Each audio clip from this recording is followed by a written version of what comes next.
अब ये quadratic equation में दो क्वेश्चन है हमारे पास, एक है P x square minus 2√5 P x plus 15 और एक ये है के प्लस 4x स्क्वायर के प्लस 1x प्लस 1।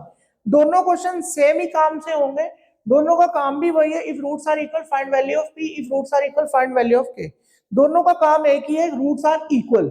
जो मेन काम है दोनों में रूट्स आर इक्वल, बट ये थोड़ा सा लेंथी हो जाता है, ये थोड़ा सा कम हो जाता है। तो ये भी बोल सकते हैं कि ये बेसिक वालों के लिए आ सकते हैं और ये स्टैंडर्ड वाले मैथ्स में आ जाता है। जैसे अभी पहले मैंने बताया क्वाड्रेटिक फार्मूला के अंदर क्या होता है, एक्स स्क्वायर के साथ वाली वैल्यू को हम a लेते हैं, a is equal to p, b is equal to minus 2√5p और c is equal to 15। Quadratic formula में यही होता है, जो एक्स स्क्वायर के साथ की वैल्यू वो a लेते हैं, x के साथ वाली को b लेते हैं और कांस्टेंट हमको c।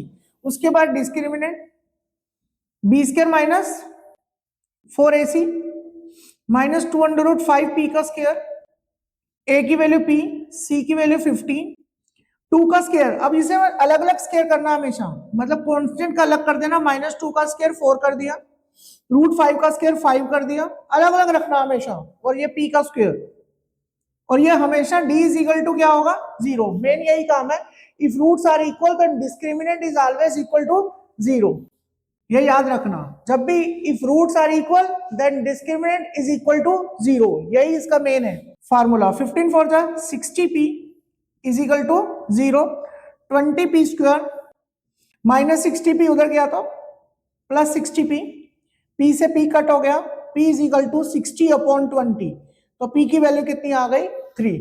तो ये इसीलिए मैं बोल रहा हूँ ये थोड़ा सा छोटा होता है और वो वाला क्वेश्चन जो होगा वो थोड़ा सा बड़ा होगा। ये क्वेश्चन है k plus 4x square plus k plus 1x plus 1, find k करना इफ रूट्स आर इक्वल। इसका भी वही मेथड है, इफ रूट्स आर इक्वल, जब भी रूट्स इक्वल होंगे, if roots are equal then discriminant is equal to 0। और d का फार्मूला हमारा क्या है, b square minus 4ac।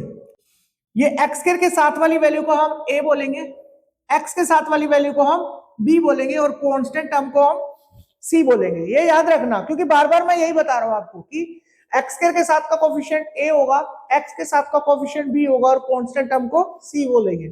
b square minus 4ac, ये आगे k प्लस 1 का होल स्क्वायर, a की वैल्यू k प्लस 4, c की वैल्यू 1 इज इक्वल टू 0। अब होल स्क्वायर खोल देंगे इसका, k square plus 2k plus 1, 4k 4 4 जा 16 is equal to 0, k square 4k minus 2k same coefficient से less करना है, सेम वेरिएबल से लेस करना है, minus 4k plus 2k minus 2k minus 15 is equal to 0। अब ये इक्वेशन दोबारा क्वाड्रेटिक बन गई है, तो अब इसका दोबारा से हम फैक्टराइजेशन मेथड से सॉल्व कर लेंगे, चाहे क्वाड्रेटिक फार्मूला से सॉल्व कर लेंगे। अब हम इसे फैक्टराइजेशन से सॉल्व करते हैं।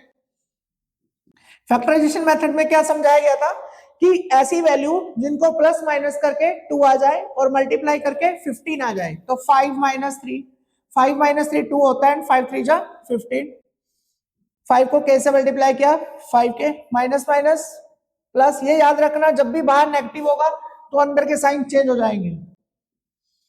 अब कॉमन ले लिया जाएगा, k common k minus 5, 3 common k minus 5, k minus 5 k minus 5, एक ब्रैकेट में k प्लस 3, एक ब्रैकेट में k minus 5 is equal to 0, k plus 3 is equal to 0, k is equal to 5 भी आएगा और प्लस 3 उधर आके माइनस 3 हो जाएगा, तो k is equal to 5, k is equal to minus. ये थोड़ा सा लेंथी हो जाता है, तो पहले वाले क्वेश्चन से ये थोड़ा सा लेंथी हो जाएगा, लेकिन बट ये बात याद रखना कि ये क्वेश्चन 100% श्योर आएगा ही आएगा पेपर में, या तो वो p वाला क्वेश्चन जो पहले कराया गया था या k वाला क्वेश्चन।